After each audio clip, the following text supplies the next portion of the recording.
And good evening. It's July 26th, 2024, and welcome to another one of our Branches of the Vine with the Bible Project and the Sermon on the Mount series. So the Bible Project, they created this series to cover an entire year. Every 5 weeks, they're going to release another episode. And we're going to take some time to discuss each of these episodes and so many other creative topics that they present. The videos that we're going to be discussing, they're just the tip of the iceberg. They are part of this learning series that I highly recommend, and they can all be found on the Bible Project app. Link to that is in the description. So welcome this evening to an unusual Friday edition of episode 6 of Sermon on the Mount.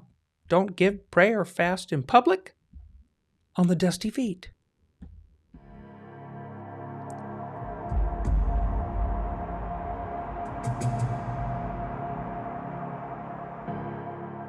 And of course, before we forget, if you do find these kinds of podcasts useful, it's when you click that subscribe button.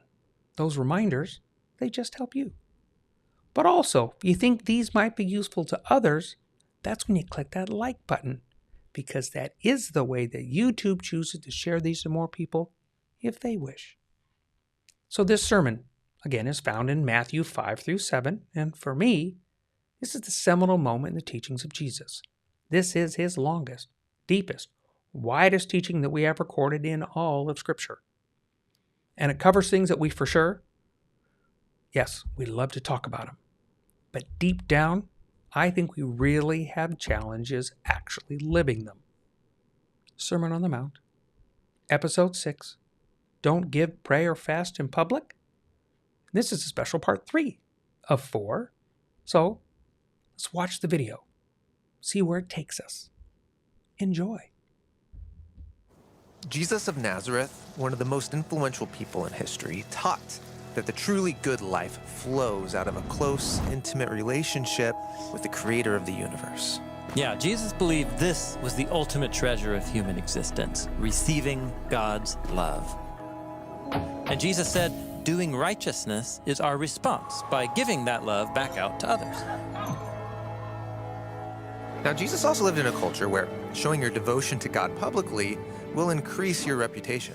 So, it would be easy to turn your intimacy with God into a performance to get public praise. Exactly. And so, in a group of his teachings called the Sermon on the Mount, Jesus warns his followers about that temptation. Be careful that you don't do your righteousness in front of people for the purpose of being seen by them. If you do, you will have no reward from your Father in the skies. So, acting like you're close with God might gain you social status or applause. But, Jesus says, that's really all you're going to get. Jesus describes this performance as being a hypocrite, which comes from the Greek word hypokrites, which refers to a stage actor putting on a show. So, how can I know if I'm becoming a hypocrite? That seems like an easy trap. Yeah, it's super easy. And so Jesus offers 3 case studies. He uses the 3 most common ways in his day that Jewish people expressed their devotion to God, beginning with generosity. So then, when you give generously to those in need, don't signal it with a trumpet, as the hypocrites do in the town squares or streets. They do that to be honored by people. And I tell you the truth, they have fully received their reward. So, in Jesus' culture, public displays of generosity were a way to celebrate God's generous love. But they could also become a way to promote yourself. So Jesus offers an alternative. When you give generously to those in need, don't let your left hand know what your right hand is doing, so that your giving is done privately. And your Father who sees what is done in private, he will fully reward you. So, one foolproof way to make sure your generosity is really done out of love is to do it in ways other people can't see. But didn't Jesus also teach to let your light and good deeds shine as an example for others? Well, yes. When you consider all of Jesus' teachings on generosity, we see he regularly called his followers to give generously because it displays the heartbeat of God's love. But be careful and self-critical, he says. If there's even a hint of inner hypocrisy, it's probably wise to do your giving in private. It would be easier if Jesus just gave one clear rule. Maybe, but what he's given us is wisdom. And that forces us to cultivate a closer relationship with God, trusting that he'll show us when to give in private or more publicly. He makes the same point in his second case study about prayer. And when you pray, don't be like the hypocrites who love to pray while standing where people gather or on street corners so that they can be seen by people. I tell you the truth, they have fully received their reward. In Jesus' culture, most Jewish people stopped whatever they were doing multiple times a day, and they prayed a traditional prayer from the Torah, called the Shema. Jesus himself was known for his consistent devotion to prayer. But be careful, he says, because even your prayer habits can become a strategy for public praise. Right, I can imagine the temptation to conveniently find yourself on a busy street corner when prayer time comes. I mean, people will think I'm really devout. And if that's what you're after, congratulations. You will probably get people's admiration, but that's all. So Jesus suggests a different way. But when you pray, go into a room, shut the door, so you can pray to your Father in private. And your Father, who can see what's done in private, he will reward you. Prayer is about spending time with God, sharing your thoughts and concerns, and trusting that he will hear and respond. The easiest way to check your motives for praying is to do it when no one can see. But again, this is not a rule, it's wisdom. Jesus prayed alone and also together with his followers. Both are important ways of connecting to God. The third example Jesus gives is about fasting. When you all fast, don't look gloomy like the hypocrites. They make their faces look disfigured, so their fasting will be seen by others. I tell you the truth, they have received their reward. So fasting is a way of praying with your body by withholding your own physical needs like food and drink, and then inviting God's presence to meet you in that place of need. But even fasting can be used as a performance. Yes, so be careful, like Jesus says. But when you fast, anoint your head with oil, wash your face, so your fasting isn't visible to anyone except your Father in private, and he will reward you. Now, notice that in all three cases, Jesus does not say to ditch these practices. Right, express your devotion, but find creative ways to do it so that you don't treat God's love like a trophy. Jesus knows that his followers will be most effective in the world when they care the least about their social standing, because their ultimate goal is simply to know and be known by the God of generous love.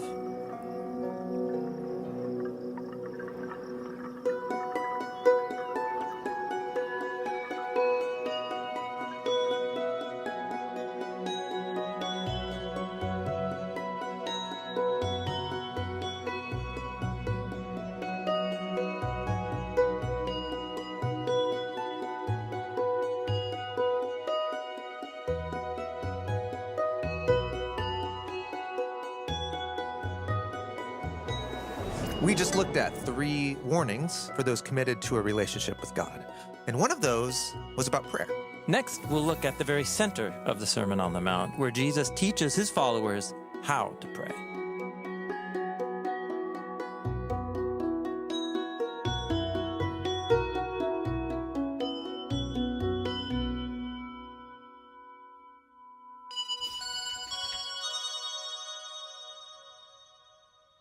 Oh, cool. So what'd you think?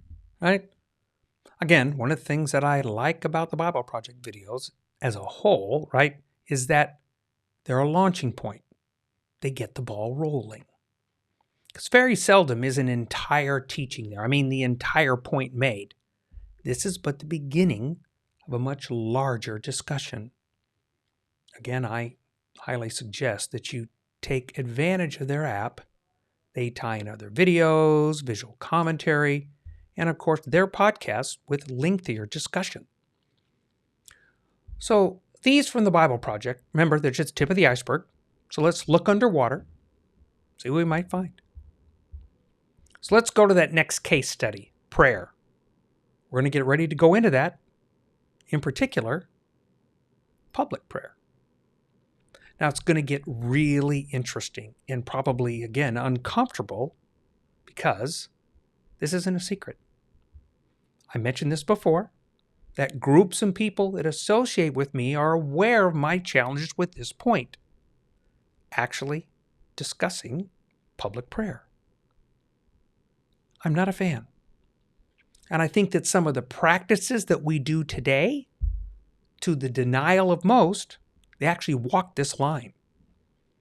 Maybe you can go to a thought or discussion on why is the prayer being said? Really, what is the purpose for the prayer being said? Is it only because of tradition? That in and of itself is not wrong in any way, but it does lead to this thought of why. Because when we get to the Lord's Prayer, because it's in this section actually, because Jesus will address this, probably even sensing this hanging question, because that's when he gets it. So how do we do it?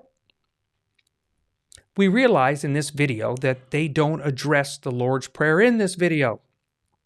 Although the prayer is part of this section of case studies, in fact, it's right smack dab in the middle.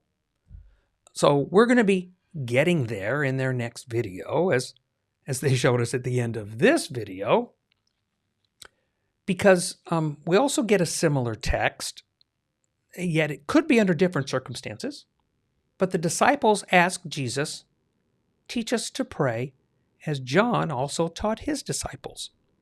Because it's in Luke chapter 11, verses 1 through 4, and we're probably going to cover this in the next video from the Bible Project, because if they don't bring it up, I'll be sure to. But back to public prayer. And again, I suspect this is going to divide the room. Because Jesus, without, of course, covering every way that this can occur, it does seem to address prayer that can be seen by others. But we don't think, I think that this type of thought, yet we know it happens very often. All the time. Let's use a public prayer of, say, saying grace out loud, in public, at a restaurant. Let's get this out first. This is not even an instruction or command in Torah. It's a developed tradition over many, many years, and it's ingrained in us deeply. Ways we've been taught, and to an extent that it's frowned upon if you don't say grace. This is a tradition, even including bowing heads, closing eyes, often folding of hands, none of which is found in Scripture. I'm not anti-grace. I'm about being willing to look at our practices, our traditions, same as these folks that we're reading about, they're being asked to do. And then maybe we can feel what they might have been feeling. This way might have been very different for them, but I suspect it also is a lot for us as well. Don't take my words out of context. There are, for example, many beautiful blessings over food and provision. Wonderful. Remembering the source, blessing it, and those that bring it to us. But can we say grace silently, not to bring attention to ourselves, but to really and truly thank the provider for the bounty before us? It's interesting because we, Western churchianity, we tend to say grace before a meal, while others, they just may say it afterwards. That's tradition on display. But Jesus, even in his example, is aware that the Father knows already. It's just that you're saying it. It does let God know that you're aware too. It's an interesting discussion about public prayer with grace as its discussion point. Because are we praying so that others will see that we are God followers? And the question that follows soon after, is that the purpose of prayer? In that, are you asking that folks respect your tradition and not make noise while you publicly pray? Is that a purpose of prayer? Jesus, again, we're admitting that this is not an all-inclusive list. It may be possibly, I think this is a very good starting point. Because, of course, we would never want to lump what we do with what those religious leaders are doing. I mean, our heart and purpose are different. It's not for others to see. Or is it? Can we quietly pray with the same intention, which is to thank God, and whatever else we might add? That might be a lot sometimes. So now we step up a notch, address those public prayers within church, those long ones from the stage or the pulpit. The sermon was intense. The preacher decides to bring it home with an extra 5 up to 15 minutes of uninterrupted sideways preaching. I grew up with a conservative Baptist background, and this was very much a tool of choice. Emotional, preachy prayers, adding an exclamation point to the service. Maybe even add in that call to the altar. Now they're talking to you and not God. Again, I bet I divided the room again. But I'm going to go back to the same earlier question. Is this a purpose for prayer? Do we even see this in Scripture? Of course, we're not them, so it wouldn't apply, so to speak. It's an interesting slippery slope. What is the purpose of the pastor's thinking? We don't know. Only God knows. But is this a way to portray or use prayer? Again, we are steeped in tradition here. Bowing heads, closing eyes, hands folded, hats removed. We do this because it's public. Like the prayer in a small group, where everyone is expected to pray to add to the group prayer. I just divided it again. The familiar, I'll start, Bob can end, anyone that wants to can pray too. So are we supposed to take Jesus' words into consideration? Do we ask people, through tradition or practice, to be public, even unintentionally? I mean, really, is a small group really public?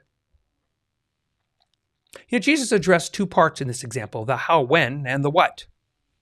Okay, 3 parts. But all of those are very open for our discussion. Yet I think that's the point. I think discussion really leads to motivation because it shows hard issues, the reasons for grace, circle prayer, preacher prayer. Our defenses go up when we discuss these. I get that. I understand that. Because tradition is ingrained. At times, we don't even realize it. It's deeper than we think. Don't even get me started on public prayer in school. The room's small enough as it is. But Jesus is addressing the reason behind it. And then, is that reason really the purpose? Is what we do the purpose of prayer? You know, I do like reminders for prayer, to stop, take some time, pause, to remember the provider of all.